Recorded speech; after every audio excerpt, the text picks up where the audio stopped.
mbrama dhe përshëndetjet më të përzemërta qytetarë dhe qytetarë të Elbasanit, për ulem me mirënjohjen më të pakufishme, me nderimin më të madh para jush, qytetarëve të mrekullueshëm të këtij qyteti, që ka rrezatuar rrezaton dritë, mirësi dhe virtute në Shqipëri dhe mbar kombin shqiptar. Ju sjell përshëndetjet më të përzemërta të qytetarëve të Korçës, të cilët sot në sheshin e tyre firmosen fitoren historike të 11 majit, triumfin e virtutit, e moralit, e guximit, e besimit të qytetarëve shqiptar mbi një të keqe të pamerituar që ata përjetuan 12 vite me radhë. Miqtë e mi, ne shqiptarët jemi të vetmit që pasi u çliruam me guximin ton nga diktatura me egër staliniste, 30 vite më vonë aram në një regjim në të cilin ligjin e bëjnë bandat, e bën qeveria e lidhur me bandat, në të cilin qytetarë të mirë të Elbasanit kur mos e harroni, ai që erdhi në pushtet në 2013, ai kalonte nga një ekran televiziv në një tjetër me hekura në dorë, u tregonte qytetarëve të vetë hekurat, duke treguar se është i birë shpirtëror, i Enver, është pasardhës biologjik i Spirokoleks, njeriu që do thriste 90 jetën për tanke dhe mitroloza kundra nesh. Miq, 12 vite në Shqipëri u ndërtua një regjim i cili jo me hiperkolektivizim, jo me konfiskime, por me mekanizma tjera i varfroi shqiptarët dhe i çoi ata në një shkallë të tillë varfrie sa asnjë nga kombet tjera për rreth. 2013 nuk ishim të mkëmur, por në 2013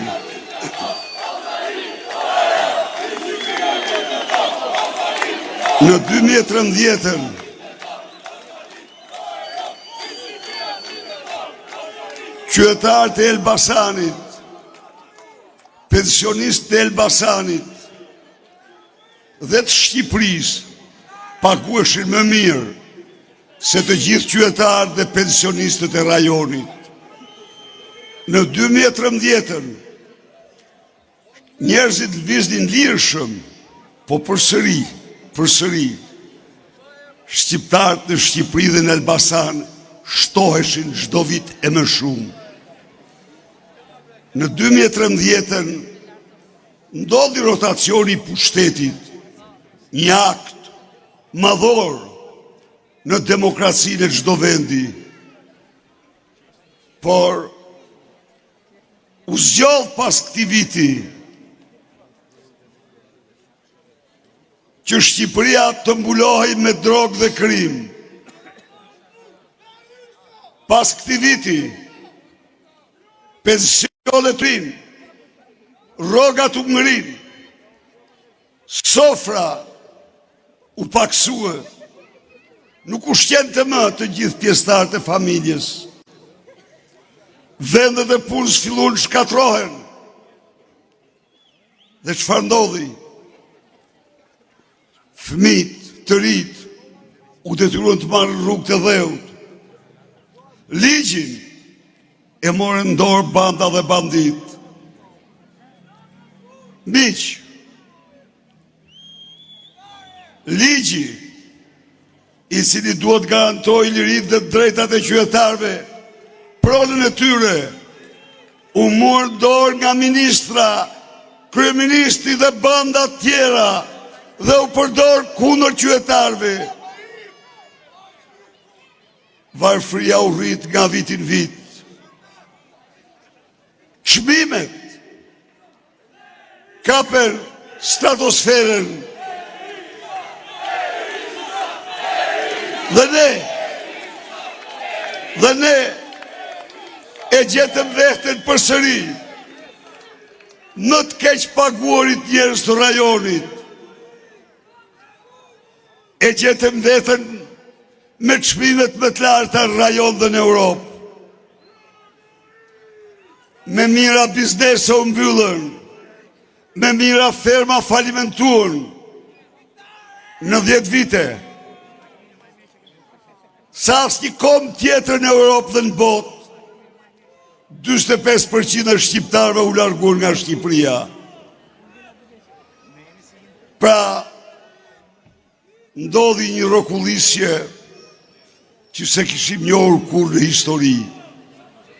Por, është meritën tuaj, me guximin tuaj, në dhe dashurin tuaj, qytetarë dhe qytetarët e Elbasanit dhe Shqipërit, që rikthyen shpresën këtë pranverë, që shtruhet këtë pranverë, në pranverën e shpresës, pranverën e besimit, pranverën e fitores për Elbasanin, për Shqipërinë. Ndaj dhe unë kam një njohje të pakufishme ndaj jush. Ndaj dhe unë jam sot para jush. Jam sot para jush për t'u dhënë fjalën, për t'u zotuar në mënyrë më solemne.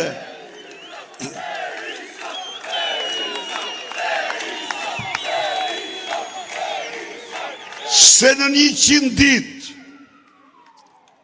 dhe vetëm në 100 ditë do të nxjerrim jashtë çdo votre shqiptare varfrinë e skajshme. Do përjashtojmë mjerimin nga Shqipëria. Se në 100 ditë çdo pensionist që sot merr një pension ndën 172.000 lekë dhe janë rreth 560.000, do marrë një pension 200 euro. Se çdo rrogult do marrë një rrogë jo me pak se 500 euro. Se çdo pensionist dhe rrogult do marrin ushqimet, gjërat bazë, me një çmim 20% në lirë se të tjerë. Se çdo qytetar shqiptar do paguajë energjinë me 7 lekë. Se çdo qytetar shqiptar do ketë një ulje të çmimit të nafs prej të paktën 40%.